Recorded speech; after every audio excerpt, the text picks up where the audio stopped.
We're here with Dave Robertson, who is the Democratic nominee for State Representative, the 19th Middlesex District.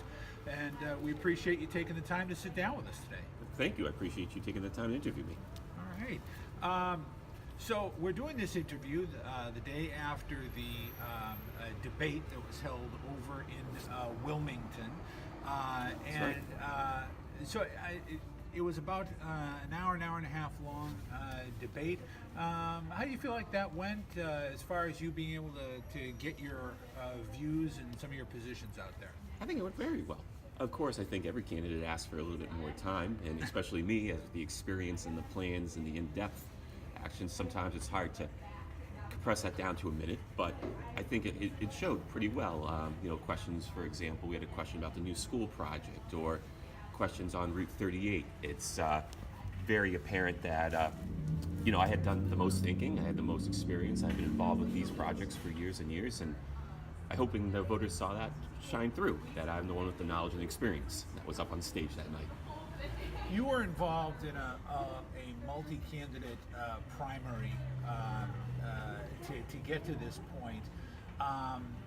What kind of a pivot is it like for a candidate who you're in the Democratic primary, you're taking on some people in the same party, and then there's a pivot to taking on a Republican rival, and in this case also an independent rival. Right. So what has that been like for your campaign in terms of the message you're getting out? To be honest, it was something that we put thought into, and then we realized that we were doing everything. We were showing that, of course, the Democratic primary was filled with plenty of well-qualified candidates. And we decided to elect to keep going with what we did, which was showcase my experience with the state, maintain a positive campaign, show the voters that I'm not interested in distracting side issues. I'm interested in what's our new school going to look like? Why are seniors being priced out of the area? Why are they having to call the state in order to afford to live here after they retire because they have a medical issue? Questions like that actually matter to the people. And it's the same thing we did in the primary. We ran a ground game, we made phone calls, all sorts of outreach, and we said, hey, you know what? It worked before, and we're going to put the same foot forward and say, look, I love this town, I want to go to work for it, and look at the experience I have. And that's what our pivot was kind of a lack of a pivot in a way. Just keep the momentum, keep the positivity. You just touched on an issue that came up in the debate last night, and that was the new elementary school project. That's right. In Tewksbury. And they decided to go with the project where they're combining two of the elementary schools now. And as Mrs. Hughes pointed out, one of the kind of secondary issues to this is going to be talking about the taking down of the old center school there. Mm-hmm.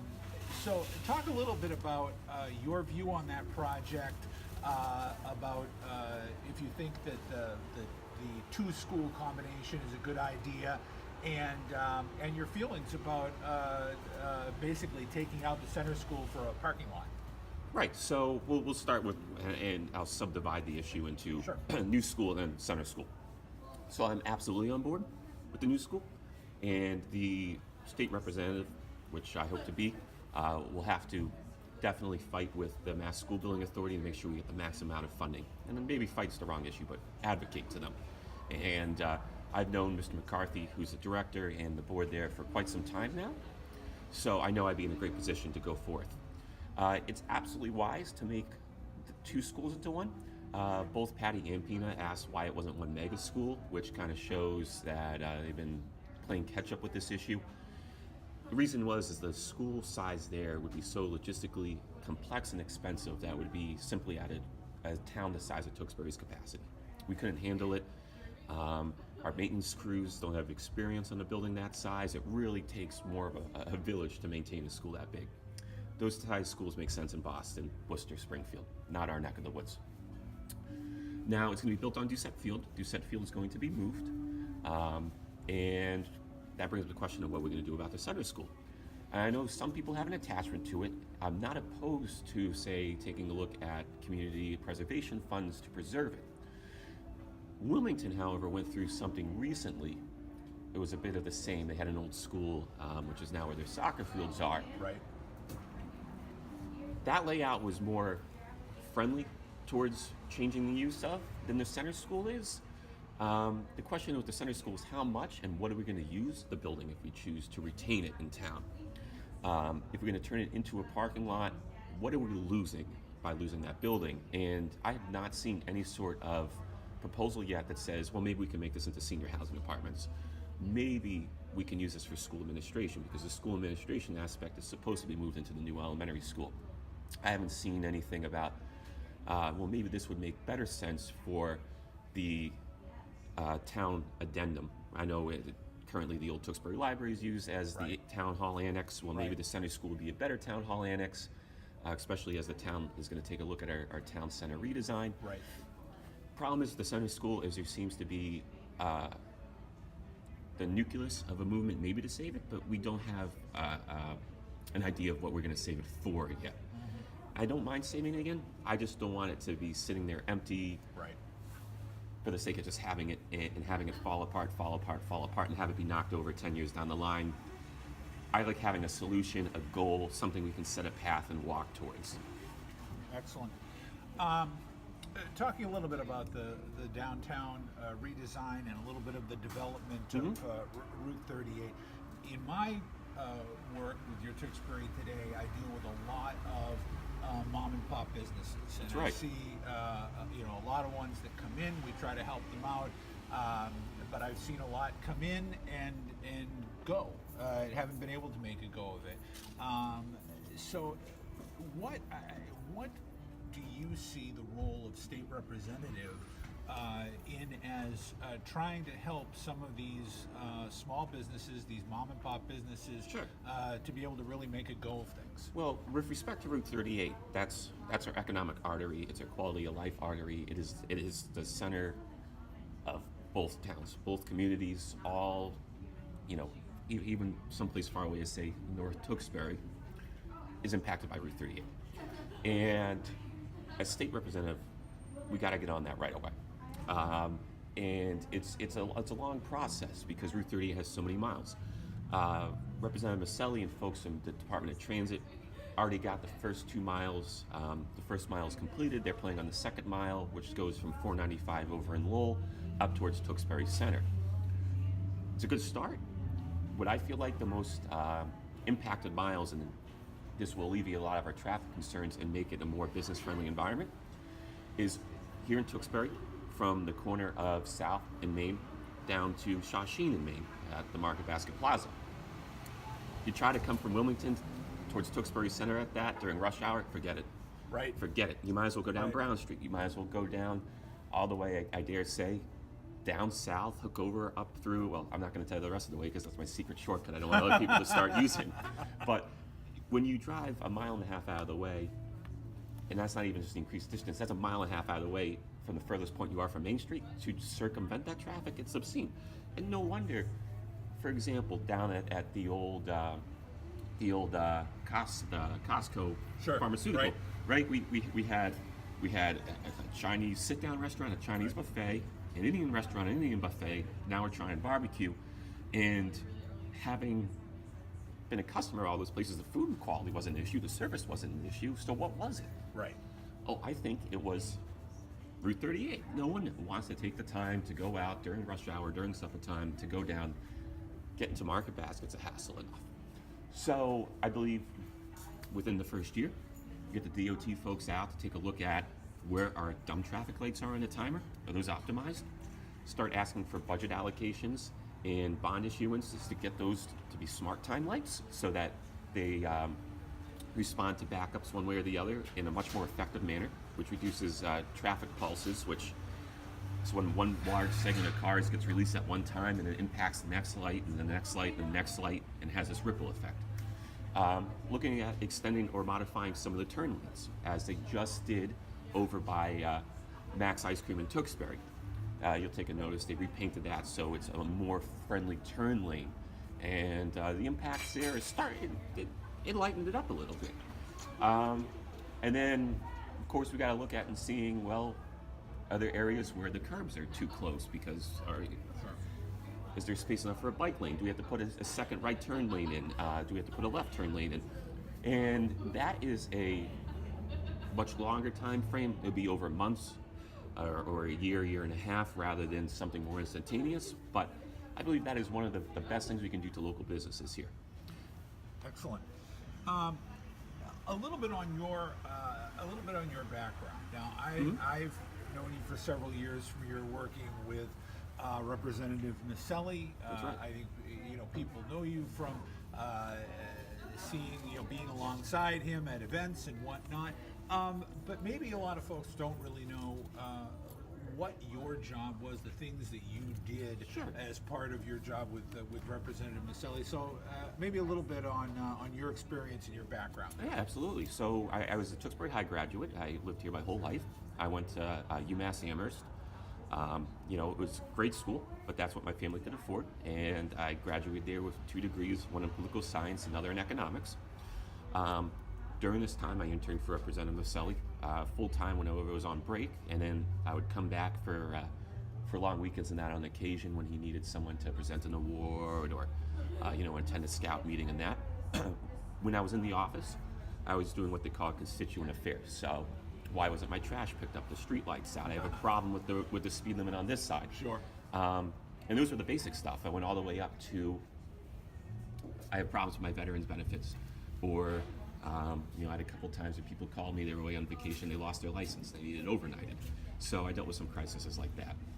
I spent some time, of course, during this time I also worked primary jobs. I worked for UPS for a while. I was a retail manager. Probably the furthest away, I spent a couple months abroad in Moscow. Really? Yeah, which was very interesting. I was part of a group put together by Senator McCain and then also Ambassador Edward Perkins, who was for those who might not know, was an ambassador appointed to help end apartheid in South Africa. He was an African American ambassador under Reagan. Brilliant gentleman. Right. So I was sent over to Russia to help teach pro-democracy organization and stuff. That was an interesting couple weeks. The crisis in Syria kicked off, and we were sent back home. Our visas expired, but due to political issues between the United States and Russia at the time, we were kindly let go in a way. So I came back from those couple of weeks. Again, I went working into retail manager right after, the whole time interning for Jim. Right. Eventually he hired me full-time to take care of those constituent things and help them. I'd say the full 40 hours a week, but it was really 50 plus, and I loved it. Eventually, my senior counterpart, Margaret Wilson, a longtime friend Right. and face in Wilmington and Tewksbury, wonderful, wonderful woman, retired after many dedicated years to the town. So instead of just kind of helping shepherd Jim's legislation, it then became my priority, as that was Margaret's job in addition to constituent affairs. And during this time, I did things like, for one of them, for example, was helping pass a state holiday for fallen first responders was one of them. I was involved with land transfer for the Tewksbury horse farm here, which helps folks with PTSD and special needs go through equestrian therapy, and they needed a little bit of land transfer between then. I was the one that wrote the legislation that would have transferred the land from the state to the town if the elementary school was going to be built there. Perhaps the most in-depth too was Jim had a bill which called for capital punishment in the case of terrorism. That one I knew and still know very much so in depth, and the other one was standardization of firearms laws across all municipalities in Massachusetts. And not only did I write that one, but I testified and advocated on that one quite extensively.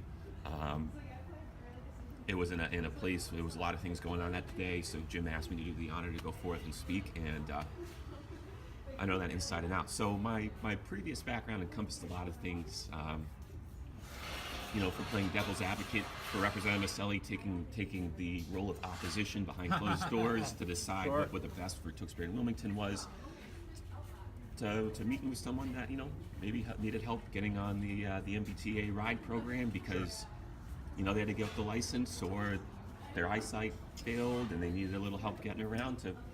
I don't think there's anything under the sun I haven't really encountered yet.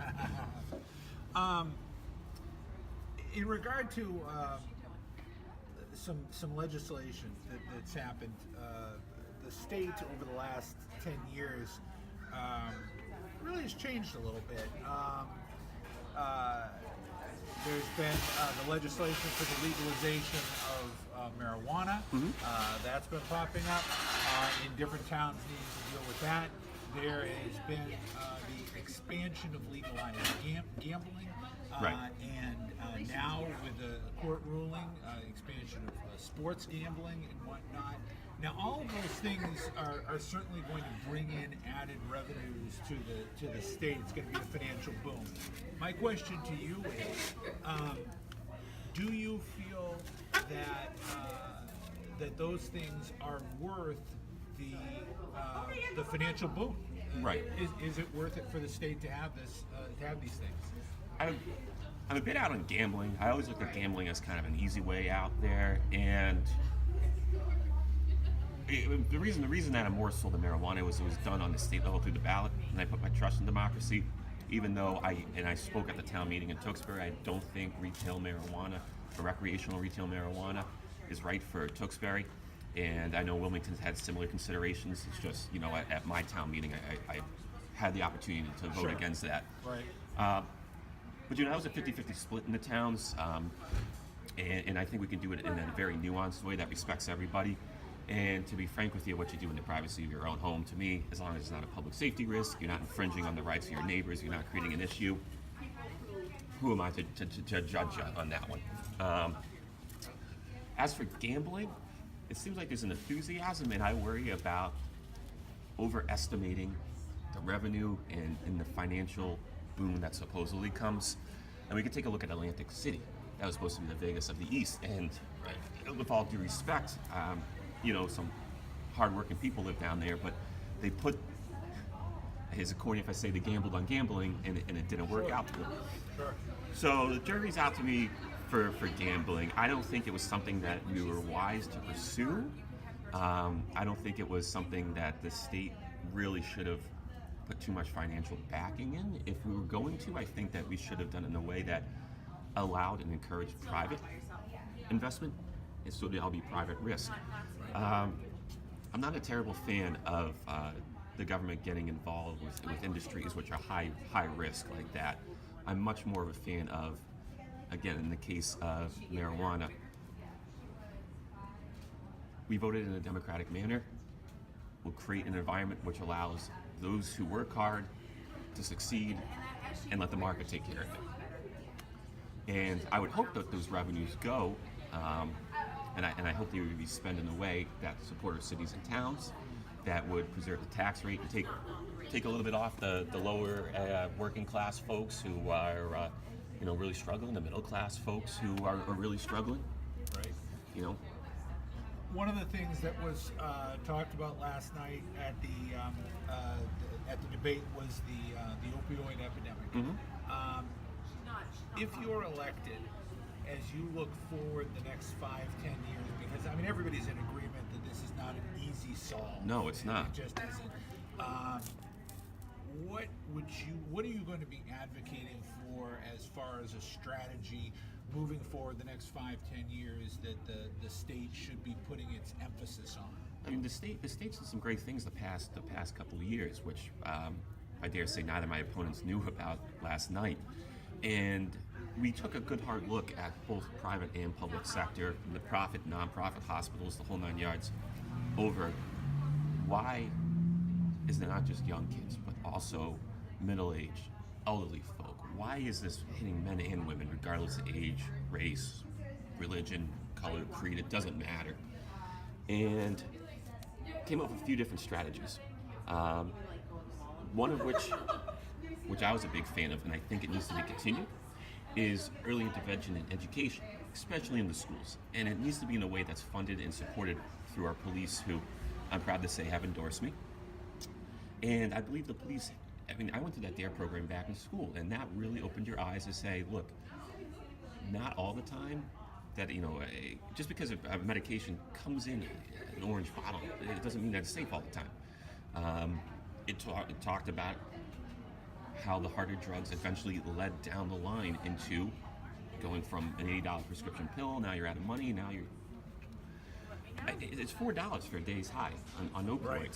which is unbelievable. Right. And getting in that early removes any sense of doubt for our youth. Now, that's great that we're teaching the young kids that. We also need to teach adults about the danger that is addiction. It can creep up. It can grab you from behind, and before you know it, you're in a fight for your life for it. And also for the elderly who are getting robbed at a greater rate than ever before. Right. Because they quite often have legitimate needs for this medication, and it could be a family, a friend that you've trusted forever, and it's heartbreaking. I was happy that the state increased its Narcan, but I look at Narcan as a great kind of airbag. Right. If you're using Narcan, it's already too late. In addition to that, I believe that the state needs to take a look at not just the initial detox, but the support thereafter. Initial detox, which has a high relapse rate, and relapse is part of recovery, the amount of detox places has increased. Now, we need what they call is either clinical assistance or therapeutical assistance programs thereafter, which then, once that person is detoxed, teaches them how to encounter daily stresses without resorting back into the falsely welcoming arms of whether it be alcohol, opioid addiction, whatever the drug of choice is. And that's the critical part, to reintegrating that person completely back into society. And I think the state needs to take a good hard look at that. They need to take a look at what models succeed, which fail. Why are some of them charging $6,000 a month for it? Why are some charging $600 a month for it? It's finally receiving the attention it deserves, but yeah, I think it needs to take a good hard look at it all. The Chapter 55 study, which, as I mentioned before, came up with a lot of good strategies and a lot of good things. For example, they have a computer system that prevents doctor shopping by people who might be opioid dependent.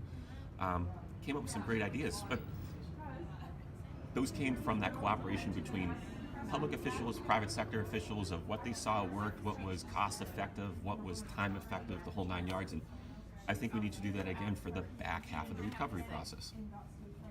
One of the groups that has also been vulnerable to addiction have been the new group of veterans coming back. That's right. Many who are physically damaged, some who are emotionally, mentally damaged. There's right. been prescribed medication. There has been self-medication. And we know that there's been big problems on the VA on a national level. That's right. What would you like to see done within Massachusetts to help out veterans in terms of their emotional, mental health care, physical care, and as it applies to addiction? Absolutely, and that's a great question, because the strongest, it shows you how powerful these opioid addictions are, that the men and women who serve, some of the strongest among us, are still vulnerable to this. And we're very fortunate. I'm very close with both town veterans officers and veteran services officers, they call them, VSOs, and they are just, they set the standard for Massachusetts without question. They lead camouflage, so to say, and they've been great about taking care of their veterans.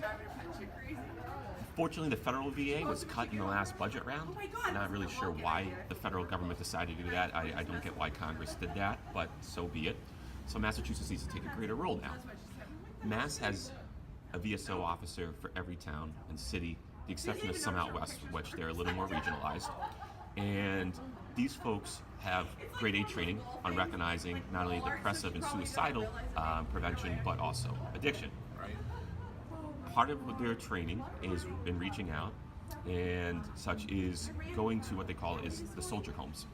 And we have a number such as Bedford VA Hospital and that have recently expanded their treatment programs with assistance from the state.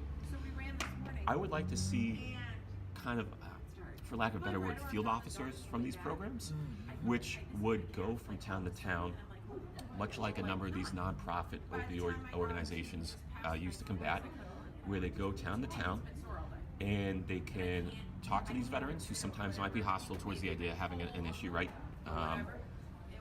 it's a common theme, unfortunately, a lot in the dependent community is denial, and they always say, right, the first step towards recovery is recognizing yourself.